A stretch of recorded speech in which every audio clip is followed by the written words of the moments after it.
Hello everyone, and welcome back to the channel. Today we're going to be covering three of the other most important operators in vector calculus: the gradient, the divergence, and the curl. Now, why do these matter, you may ask? Well, in physics, a huge number of quantities aren't just single numbers. They're made up of fields. Think of temperature, electric field near a charge, maybe the velocity of water flowing through a pipe. These vary from point to point in space, and the gradient, divergence, and curl can let us describe how they vary. So the gradient tells you the direction and the rate of steepest increase of a scalar field. So it almost points uphill at any given point. And it's how we get force from potential energy, and it's fundamental to thermodynamics and fluids and other physics modules. The divergence tells you whether a vector field is spreading out from a point or converging into it. So it measures sources and sinks.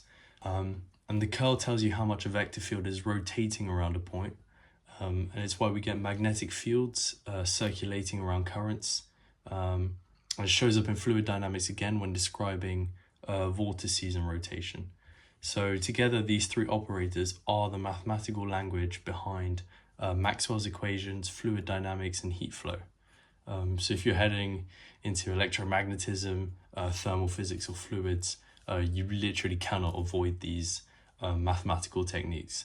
So let's get into some worked examples. So before starting, I'm going to assume that you have some fundamental knowledge in using dot products, which measure how much two vectors point in the same direction, and using cross product, which measures how much two vectors point in different directions, i.e. like how perpendicular they are. And these are going to be used in the curl and divergence mainly. So question 1, find the gradient of the scalar field. So phi is equal to x squared y plus 3yz. Okay, cool. So how do we do this? Well, to start with, we use the nabla operator to identify the three components of a field when we use the operator on the field. And these three components are the partial derivative of said field with respect to x, partial derivative with respect to y, and partial derivative with respect to z. Now, when we use this operator on this field, we apply these terms to what the field's actual equation is. So let's start. We will get d phi by dx, right, for the x component, d phi by dy, again, for the y component, and d phi by dz for the z component. So let's solve this. What is d phi by dz, by dx? Well, we bring the 2 to the front. There's no x in this term, so we simply get 2xy. Now, what is d phi by dy? We do the same thing, just normal differentiation. That would be x squared plus 3z. And now finally, what is d phi by dz? Well, we just get 3y. So that is the answer. That's the gradient of the field. But what does this actually mean? Well, let's look at question 2.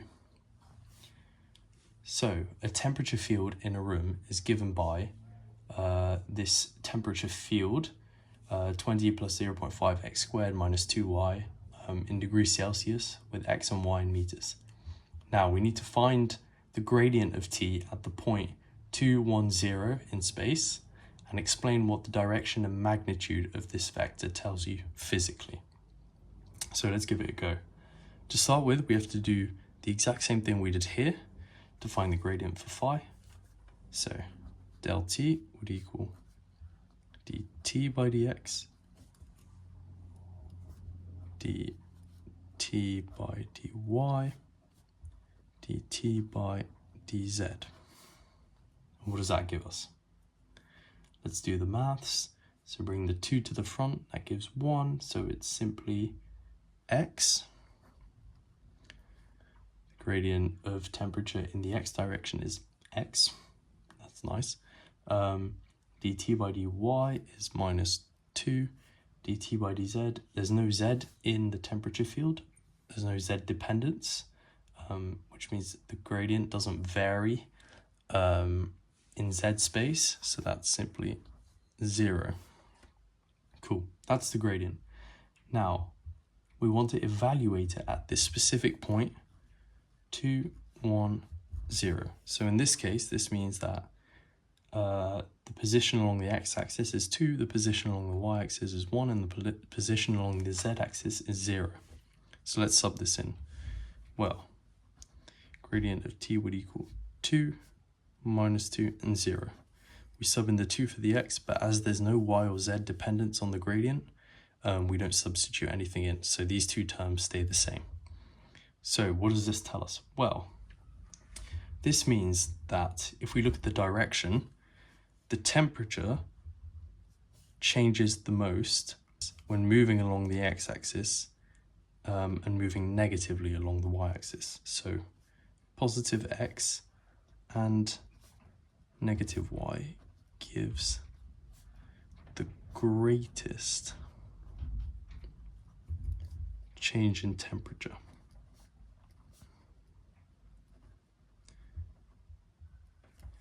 And this simply stems from the fact that the gradient tells you the direction of the greatest rate of change. The direction of the greatest rate of change here is when x is positive and y is negative, and z doesn't contribute. So now, what does the magnitude of the vector tell you? Well, the magnitude of a vector is simply the root of the x component squared plus the y component squared plus the z component squared, just Pythagoras. And this is root 8, which is 2 root 2. Now, let's move on to the divergence. We want to find the divergence of the vector field, f, which is equal to x squared, xy, yz squared. So, what is the divergence? Well, if we take the dot product of the operator with this vector f, we can see whether the points around each point in the vector field f is changing, basically, and how it is changing. If it is increasing, then the field is diverging. If it is decreasing, then the field would be converging. And if there is no change, then the field is steady. So let's compute this. I'll just write this out for you to make it clear what maths we're doing. So this is the operator, and we dot that with x squared, xy, yz squared. So let's do this. d dx of x squared is simply 2x, then plus d dy of xy, x plus d dz yz squared 2yz, which equals 3x plus 2yz. Question 4 now. A fluid velocity field is given by v equals x, y, minus 2z. Compute the divergence of the velocity field and comment on whether it represents a fluid being created, destroyed, or conserved at any given point. Cool. So, same technique as above.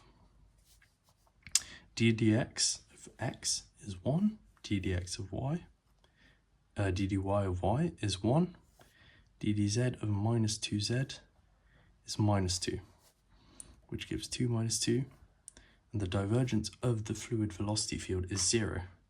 This means that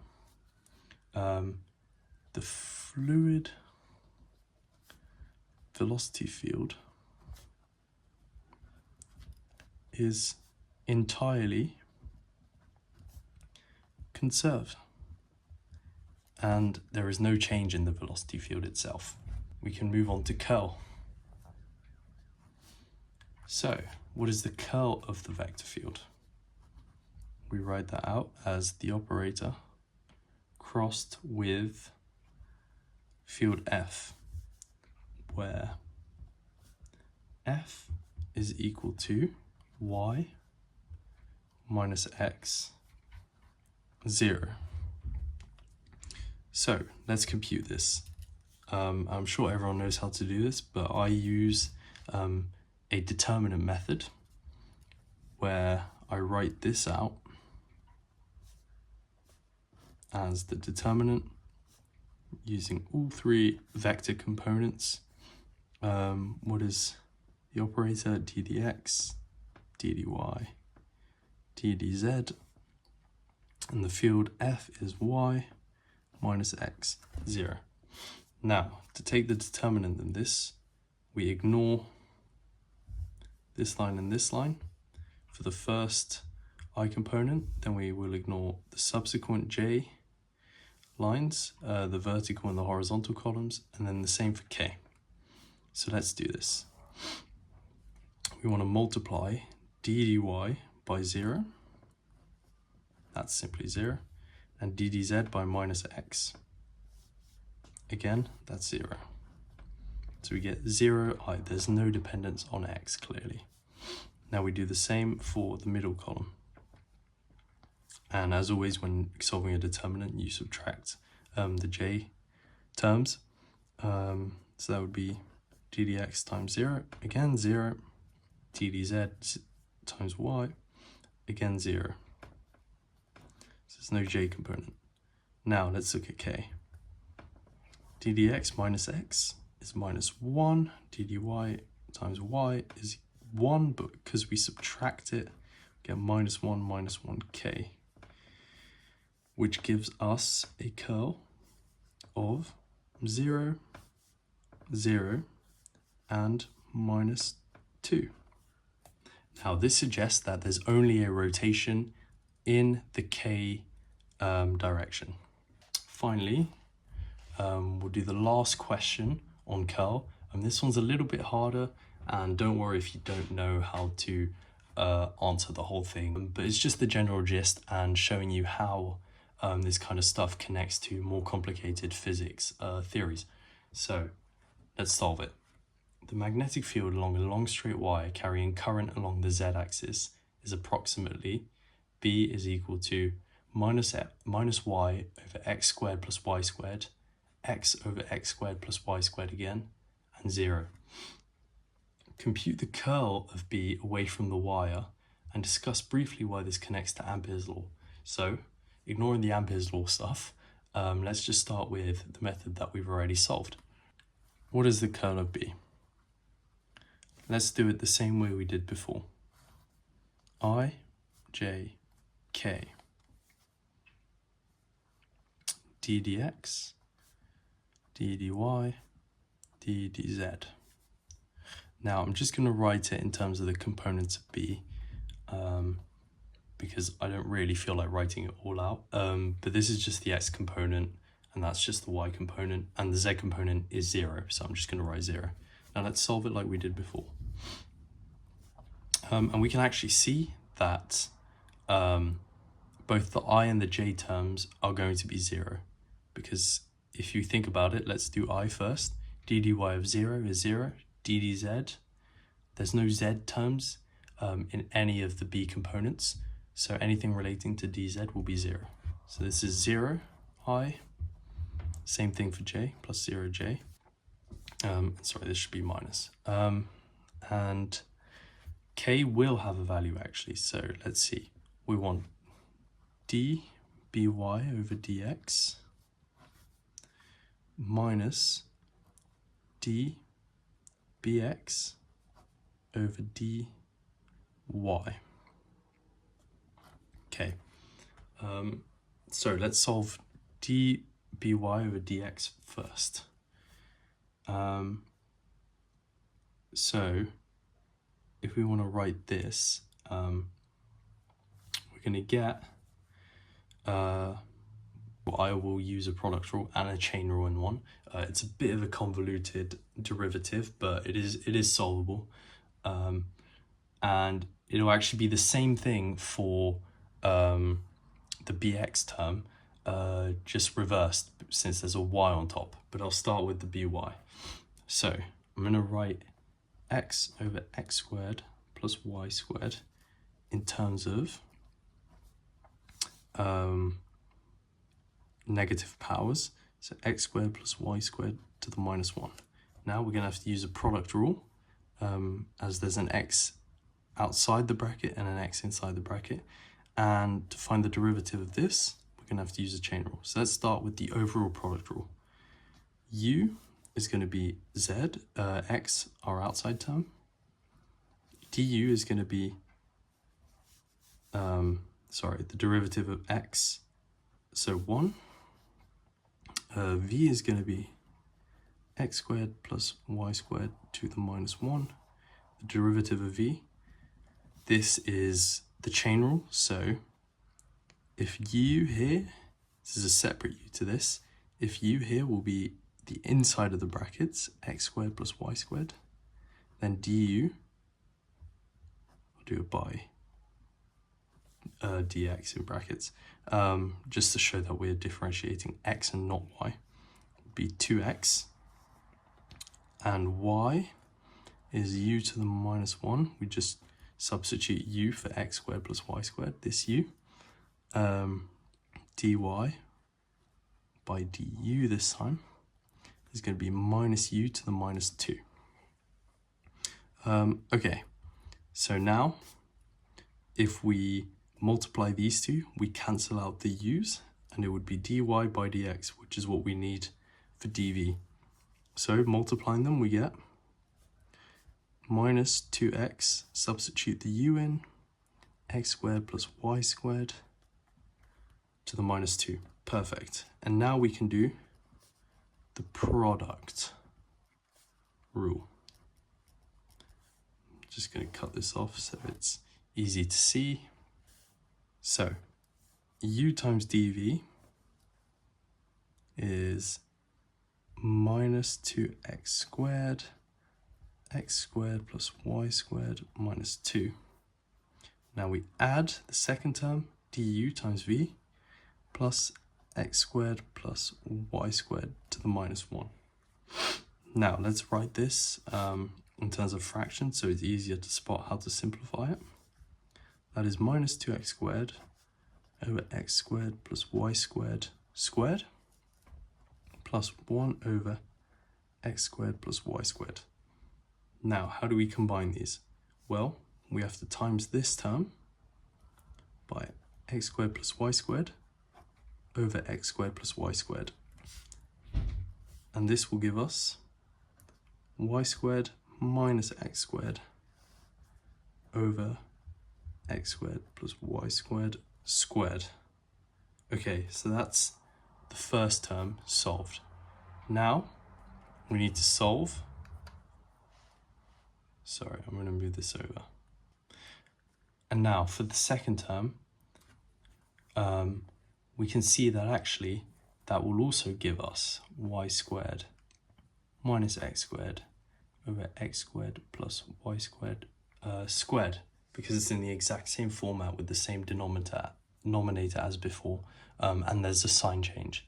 I'm not going to go through working it out, but you do the exact same as I just did, just switching what you're differentiating basically.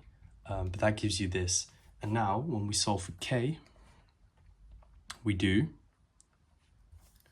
y squared minus x squared over x squared plus y squared squared minus y squared minus x squared plus y squared squared, because we're subtracting the two different terms.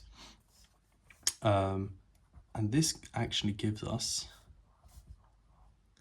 0 because we had 0 for the I component, 0 again for 0 for the j component, and now this term is 0, so we get 0.